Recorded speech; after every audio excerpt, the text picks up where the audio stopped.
नली का कमाल। एक बार राजा कृष्णदेव राय अपने दरबारियों के साथ चर्चा कर रहे थे।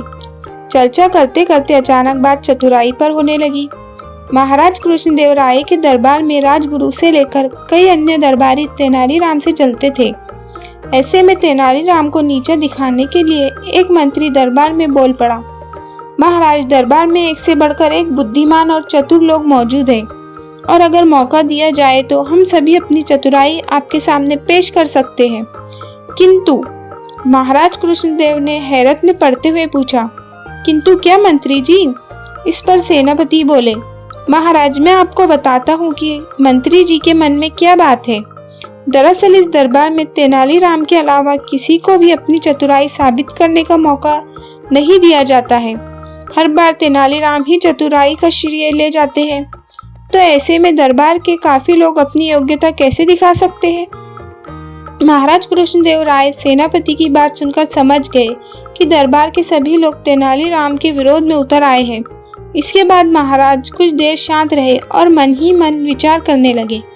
तभी महाराज की नजर भगवान की मूर्ति के सामने जल रही धूप बत्ती पर गई। धूप बत्ती को देखकर महाराज के मन में सभी दरबारियों की परीक्षा लेने का विचार आया। उन्होंने तुरंत कहा, आप सभी दरबारियों को अपनी चतुराई साबित करने का एक मौका जरूर दिया जाएगा। जब तक सभी दरबारी अपनी चतुराई साबित नहीं कर देते, तेनाली बीच में नहीं आएगा। ये सुनकर दरबार में मौजूद लोग खुश हो गए। उन्होंने कहा, ठीक है महाराज, आप बताइए कि हमें क्या करना होगा। राजा कृष्णदेव राय ने धूप बत्ती की तरफ उंगली करते हुए कहा कि मेरे लिए 2 हाथ धुआं लेकर आओ। जो भी ये काम कर पाएगा उसे तेनालीराम से अधिक बुद्धिमान समझा जाएगा। महाराज की बात सुनकर सभी दरबारी सोच में पड़ गए और आपस में चर्चा करने लगे कि ये कैसे संभव है। भला धुएं को नापा जा सकता है क्या? इसके बाद अपनी चतुराई साबित करने के लिए सभी दरबारियों ने अपना हाथ आजमाया, लेकिन कोई भी धुआं नाप नहीं पाया। जैसे ही कोई धुएं को नापने की कोशिश करता, धुआं उनके हाथ से निकल कर उड़ जाता। जब सभी दरबारियों ने हार मान ली, तब उनमें से एक दरबारी बोला कि महाराज, हमारे हिसाब से धुएं को नापा नहीं जा सकता है। हाँ, अगर तेनाली ऐसा कर पाए तो हम उसे अपने से भी अधिक बुद्धिमान मान लेंगे, लेकिन अगर वो ऐसा नहीं कर पाए तो आपको हमारे जैसा ही समझना होगा। राजा मुस्कुराते हुए बोले, क्यों तेनालीराम, क्या तुम तैयार हो? इस पर तेनालीराम ने सिर झुकाते हुए कहा, महाराज, मैंने हमेशा आपके आदेश का पालन किया है, इस बार भी जरूर करूंगा। इसके बाद तेनालीराम ने एक सेवक को बुलाया और उसके कान में कुछ कहा। उनकी बात सुनकर सेवक तुरंत दरबार से बाहर चला गया। दरबार में चारों ओर चुप्पी छा गई।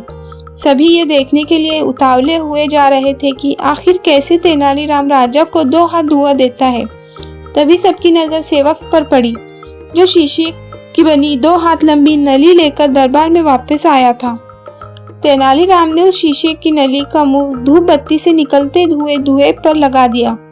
थोड़ी ही देर में शीशे की पूरी नाली धुएं से भर गई और तेनाली ने जल्द से नाली के मुंह पर कपड़ा लगाकर उसे बंद कर दिया और उसे महाराज की तरफ करते हुए कहा, महाराज, ये दीजिए 2 हाथ धुआं। ये देखकर महाराज के चेहरे पर मुस्कान आ गई और उन्होंने तेनाली से नली लेकर दरबारियों की ओर देखा। सभी के सिर तेनाली की चतुराई देखकर शर्म से नीचे झुके हुए थे। वहां कुछ दरबारी तेनालीराम के पक्ष में भी थे। उन सबकी आंखों में तेनालीराम के लिए सम्मान था।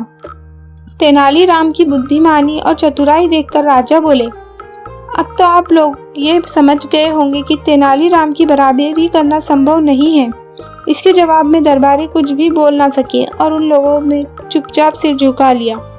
कहानी से सीख, हमें दूसरों की बुद्धिमत्ता का सम्मान करना चाहिए और किसी की चतुराई से जलन नहीं करनी चाहिए।